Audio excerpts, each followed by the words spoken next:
Voilà, j'avais envie de vous parler de facilitation graphique, facilitation visuelle, et j'ai trouvé paradoxal en fait de vous en parler en vous faisant un texte.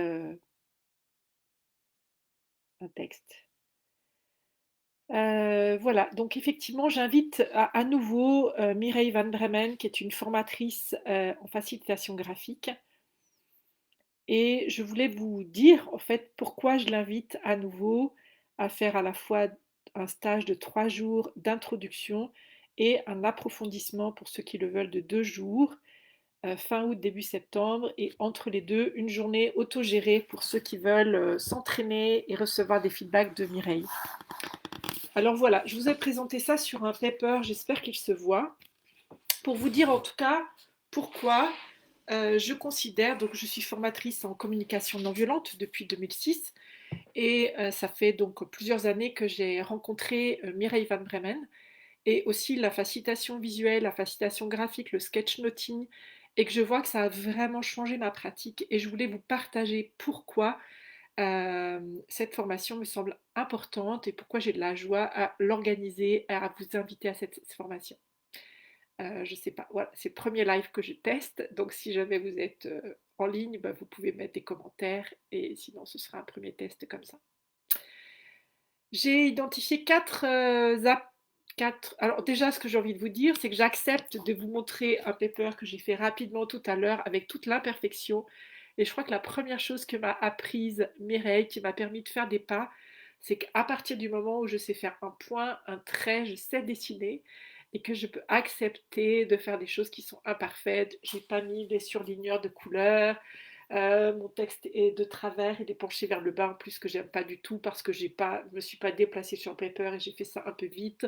Voilà, j'ai fait ça en 5 minutes, mais juste pour vous montrer déjà que la première apport de cette formation, c'est qu'elle m'a donné confiance que je pouvais déjà faire quelque chose avec là où j'en suis, que j'ai pas besoin de savoir dessiner pour participer à cette formation et pour utiliser la facilitation graphique et la facilitation visuelle dans ma pratique professionnelle, quelle que soit votre pratique, et en particulier si vous avez une pratique humaniste, que vous vous inspirez de la CNV, formateur, médiateur, transmetteur, manager, juste quelqu'un qui essaye de vivre des relations de qualité dans sa vie et dans son travail, et ben, cette formation, elle est organisée pour vous.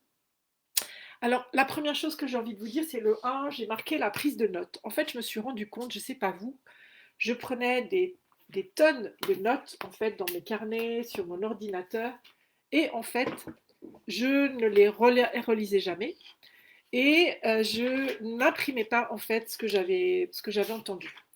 Et voilà par exemple une prise de notes que j'ai faite hier, où j'ai mis des dessins de ce que j'écoutais, et je vois que ça m'aide à avoir une écoute différente.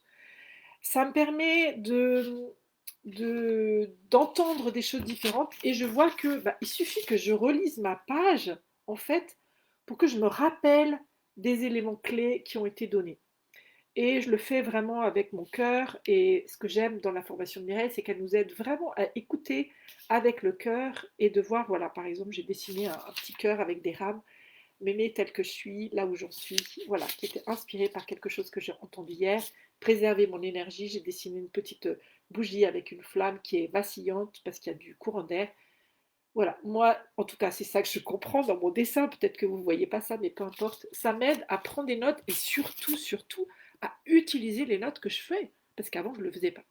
Et parfois aussi, je vois que ça me permet de révéler des choses que je ne vois pas quand je prends des notes de manière linéaire avec mon ordinateur ou sur un carnet. La deuxième chose que j'ai mis là, c'est que j'observe que depuis que je pratique ça, je le pratique sous forme de paper comme je fais là. J'ai aussi des jeux de cartes que je fais au fur et à mesure des notions clés que je transmets. Et ben je vois que mes formations ont plus d'impact. Pourquoi elles ont plus d'impact? Parce qu'en fait le dessin, il parle différemment et pas aux mêmes personnes. Voilà. Je me souviens d'avoir dessiné par exemple, voilà, par exemple, donc j'ai représenté que juste le dessin qui illustre une notion, il va parler aux visuels, aux auditifs, mais il va aussi activer notre imagination, faire des liens entre des choses qui ne sont pas forcément évidentes. Voilà, j'ai dessiné un petit bonhomme avec un cœur et qui a un petit crayon.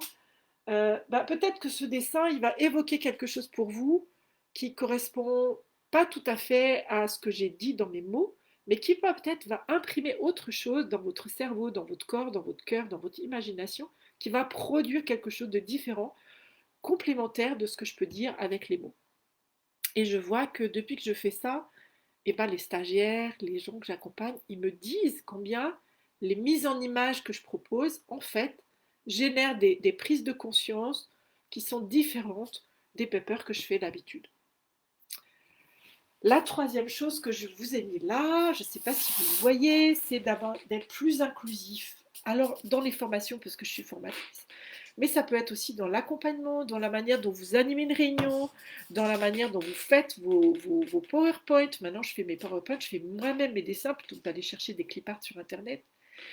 Plus inclusif, c'est-à-dire que nos modes d'animation habituels, ils parlent beaucoup aux auditifs. Mais il y a des personnes qui ont plutôt besoin de visuels et des images, ça va beaucoup plus capter leur attention. Ils repartent de votre réunion avec des images clés de ce qu'on est en train de faire, des produits, de ce qu'on produit, etc. Voilà. Ça va activer l'imagination, ça va faire des liens, ça va aider ceux qui veulent de la structure, ceux qui sont plus dans le sensible. Voilà. Je vois que ça permet d'inclure plus des personnes qui sont moins à l'aise avec les mots, qui n'ont peut-être pas le même bagage intellectuel que vous, qui n'ont pas la même capacité d'analyse, de formalisation. Voilà, vraiment, je me rends compte que les temps que j'anime sont beaucoup plus inclusifs et parlent à beaucoup plus de gens quand j'ajoute à mes mots, aux mots que je dis, aux mots que j'écris, et bien que j'ajoute des petits schémas. Et puis la dernière chose que j'ai retestée à nouveau récemment, c'est de faciliter l'intelligence collective. Quand par exemple je veux animer un temps de travail et que je veux que les personnes, elles partagent sur ce qui leur donne de la joie, elles partagent sur ce qui leur donne, ce qui est des défis pour eux, et qu'elles partagent par exemple sur leur source d'espoir ou leurs petits pas, et bien juste le fait de proposer un paper avec déjà des zones qui sont dessinées et qui correspondent aux différentes questions que je propose, plutôt que de dire point 1, point 2, point 3, et bien, ce que j'observe, c'est que ça facilite le travail collectif, ça augmente les chances qu'on soit tous en train de travailler sur la même chose, ça facilite après la restitution dans les groupes parce que tous les gens ont le paper avec la même trame, le même schéma, voilà, et ça oriente en fait le travail collectif sans prendre de temps en fait, puisque c'est juste la trame que je donne où il y a des mots, mais il y a aussi du dessin qui facilite en fait l'intelligence collective, le travail collectif, la production collective. Voilà, j'oublie peut-être des choses, mais ce que j'avais envie de vous dire aujourd'hui, c'est parce que je vois que d'introduire, oui, il y a quelque chose que j'aurais pu rajouter, c'est le fun. C'est-à-dire que oui, bien sûr, moi ce que je vois, c'est que, voilà, je le fais très vite, j'ai pas le temps parce que j'ai oublié, mais ce que je vois, c'est que le fait d'avoir introduit du dessin, d'avoir repris le feutres, les couleurs, et ben en fait, ça me permet de préparer mes animations en retrouvant de la créativité, de la joie, du plaisir. Et je vois que aussi quand je le propose dans mes stages, les gens retrouvent du plaisir à faire quelque chose à des moments où franchement, l'ordinateur, le clavier d'ordinateur, à la fois ça rend beaucoup de services, mais il y a des moments où on en a marre. Voilà, j'espère que ça vous donne un petit peu le goût de ce que on va découvrir avec Mireille Van Bremen fin août, début septembre. Je suis Mireille, j'espère que tu me pardonneras le fait que j'ai utilisé qu'un tout petit pourcentage de ce que tu nous transmets à travers ce paper. J'y ai pas mis de couleur, j'ai oublié le cadre, j'oublie tout le temps le cadre.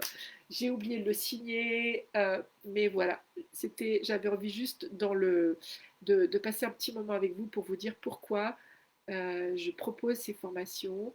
Et puis je serais ravie aussi, c'est mon premier essai de Facebook en direct.